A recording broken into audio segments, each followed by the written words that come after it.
Hello, engineers. So let's try to solve this sample problem taken from the past REE board exam. So yung problem natin is a 2 watt-meter method is used to test a 25 HP, 230 volts, 1,800 RPM, 60 cycle, 3-piece induction motor. When the line voltages are 230 volts, 1 watt-meter reads positive 13,400 watts, and the others positive 7,400 watts. Determine the motor power factor. Okay? So let's try to solve this problem using our Caltech solution. First, enter mode 2. So sa calculator natin, enter mode and then 2. After that, input natin tong formula natin.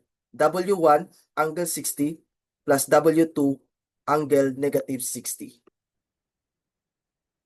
So yung W1 natin dito is 13,400 or that is 13.4 kilowatts.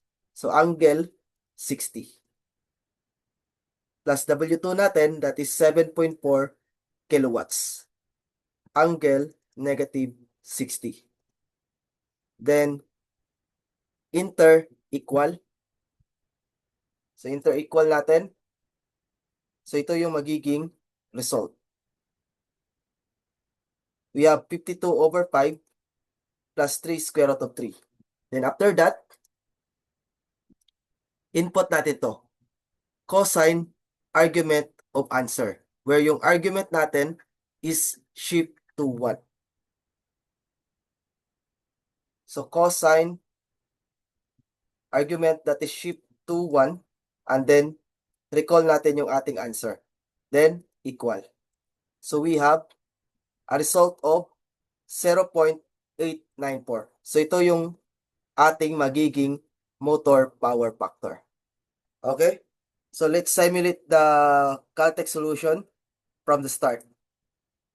So mode 1, so we have mode 2, and then 13.4 yung ating W1, angle 60.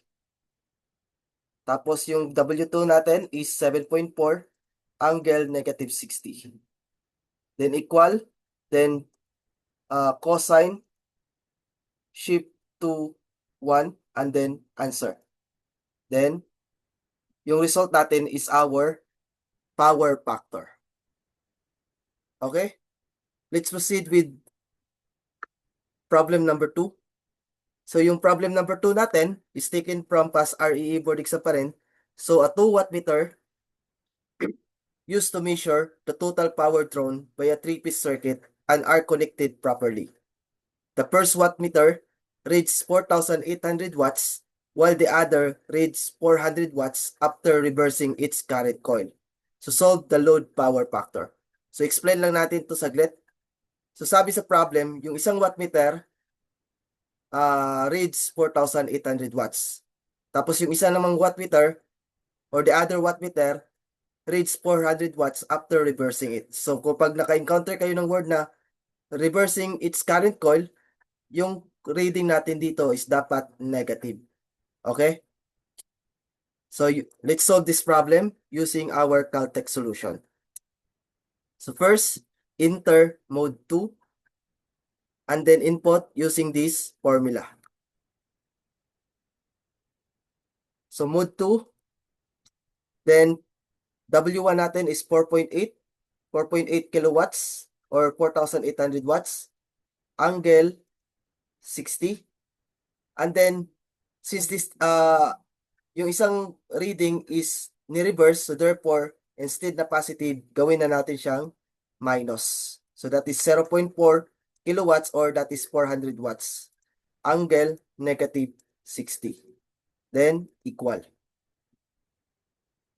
So equal, and then we have this result. 11 over 5 plus 13 square root of 3 over 5i.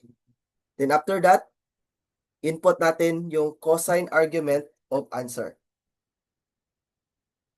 So cosine argument that is shift to 1. And then recall natin yung answer. So that is 0.894.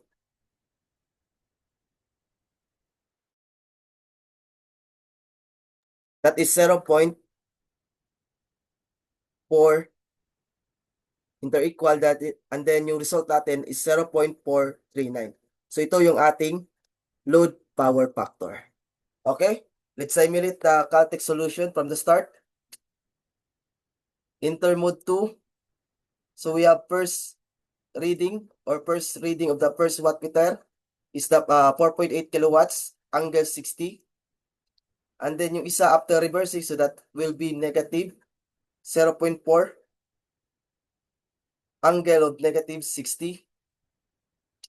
And then equal, then cosine, argument, that is shift to 1, and then answer.